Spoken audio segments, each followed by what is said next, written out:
जियो financial के share में अभी एक ऐसा लेवल आ गया है जहां से अगला मूव काफ़ी इंटरेस्टिंग हो सकता है। अभी स्टॉक करीब 257 के आसपास ट्रेड कर रहा है, लेकिन सबसे इम्पोर्टेंट बात यह है कि 254 के आसपास एक की लेवल है। अगर ये लेवल होल्ड करता है तो ऊपर की तरफ 267 और 288 देखने को मिल सकते हैं, लेकिन अगर 254 डिसेबली टूट गया तो फिर पिक्चर थोड़ी कमज़ोर हो सकती है। तो आज की इस वीडियो में हम आपको जियो फाइनेंशियल का वीकली चार्ट और डेली चार्ट और 1 घंटे के चार्ट को दिखाऊंगे और आखिर में बताऊंगा कि मेरे हिसाब से अभी कौन से लेवल सबसे महत्वपूर्ण है। सबसे पहले वीकली चार्ट को समझते हैं।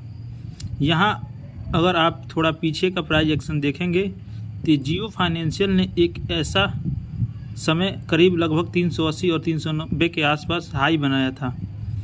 उसके बाद स्टॉक में लगातार वीकनेस देखने को मिली और प्राइस नीचे आता गया। इस पूरे मूव में एक डिसेंडिंग ट्रेंड लाइन भी दिखाई दे रही हो, यानी लंबे समय तक सेलर्स का प्रेशर रहा है। लेकिन इंटरेस्टिंग चीज़ यहाँ से शुरू होती है। स्टॉक ने नीचे आकर करीब 200-205 के जोन में आसपास सपोर्ट लिया था। उसके बाद धीरे धीरे रिकवरी देखने को मिली। अब ऊपर की तरफ सबसे इम्पोर्टेंट रेजिस्टेंस करीब 288-290 का दिखाई देता है। इसलिए वीकली चार्ट में 3 लेवल को सबसे ज़्यादा इम्पोर्टेंस देना चाहिए। नीचे 200 के आसपास मेजर सपोर्ट है, बीच में 227 का सपोर्ट है और ऊपर 288 और 290 का मेजर रेजिस्टेंस है। इसका मतलब ये नहीं है कि स्टॉक सीधे 288 चला जाएगा। पहले हमें छोटे छोटे टाइम फ्रेम पर कॉन्फर्मेशन देखना होगा। अब आते हैं डेली चार्ट पर। यहाँ पिक्चर थोड़ी ज़्यादा इंटरेस्टिंग है। पिछले कुछ महीनों में स्टॉक ने लगभग 227 के आसपास मल्टीपल टाइम सपोर्ट लिया है और धीरे धीरे हाई लेवल्स की तरफ मूव किए हैं। अभी स्टॉक करीब 256-57 पर है और सबसे इम्पोर्टेंट लेवल यहाँ 254 रुपये का आसपास है। ध्यान रखिए, सिर्फ प्राइस का 254 के ऊपर होना ही काफ़ी नहीं है। अगर स्टॉक इस लेवल के ऊपर सस्टेन करता है और बाइंग वैल्यूम भी सपोर्ट करता है तो सेंटिमेंट पॉजिटिव रह सकते हैं। अब ऊपर की तरफ अगर मोमेंटम बना रहा है तो सबसे पहला इम्पोर्टेंट जोन करीब 267 का है।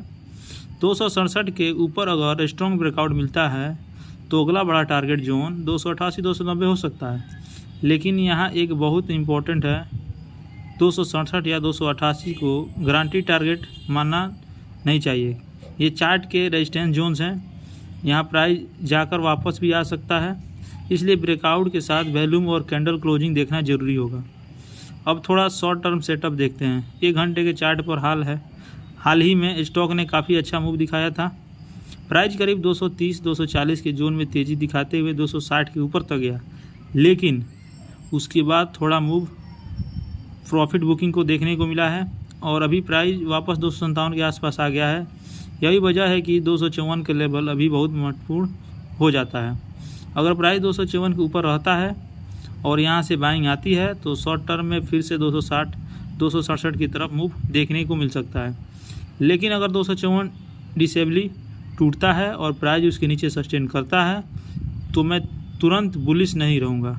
उस समय सस्टेन में अगला सपोर्ट करीब 240 और उसके बाद 227 के आसपास देखना ज़्यादा लॉजिकल होगा। यानी शॉर्ट टर्म में पूरा गेम बेसिकली 254 के आसपास है।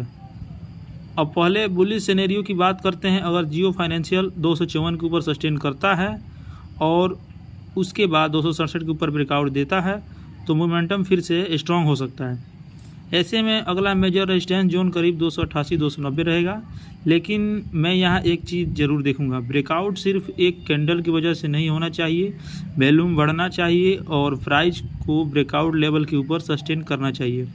अगर ये कन्फर्मेशन मिलती है तभी ब्रेकआउट ज़्यादा रिलायबल माना जा सकता है। इसलिए बुलिश साइड पर मेरे लिए सीक्वेंस होगा 254 होल्ड हो, फिर 267 ब्रेकआउट और उसके बाद 288 जोन की तरफ मूव मिलेगा। लेकिन बीच में रिजेक्शन मिलता है तो ट्रेड को चेस करने से बचना ज़्यादा बेहतर होगा। अब दूसरी तरफ अगर 254 का सपोर्ट टूट जाता है तो क्या होगा? अगर स्टॉक 254 के नीचे जाता है और वहाँ सस्टेन करता है तो शॉर्ट टर्म मोमेंटम कमज़ोर पड़ सकता है। उसके बाद अगला इम्पोर्टेंट सपोर्ट करीब 254 के आसपास और फिर 227 का है। 227 काफ़ी इम्पोर्टेंट जोन है क्योंकि इस एरिया में पहले कभी बाइंग देखने को मिली है। अगर और फ्यूचर में 227 डिसेबली टूटता है तो फिर पूरा सेटअप कमज़ोर दिखाई देगा और 200-205 का मेजर सपोर्ट जोन इंपॉर्टेंट हो जाएगा। इसलिए डाउन साइड में भी हमें लेवल्स के हिसाब से ही डिसीजन लेना चाहिए, सिर्फ डर देखकर नहीं। तो अब पूरी एनालिसिस को बहुत सिंपल तरीके से समझते हैं। अभी जियो फाइनेंशियल का प्राइस करीब 257 के आसपास है। 254 सबसे important short term decision levels हैं। इसके ऊपर स्ट्रेंथ बनी रहती है तो 267 अगला रेजिस्टेंस है।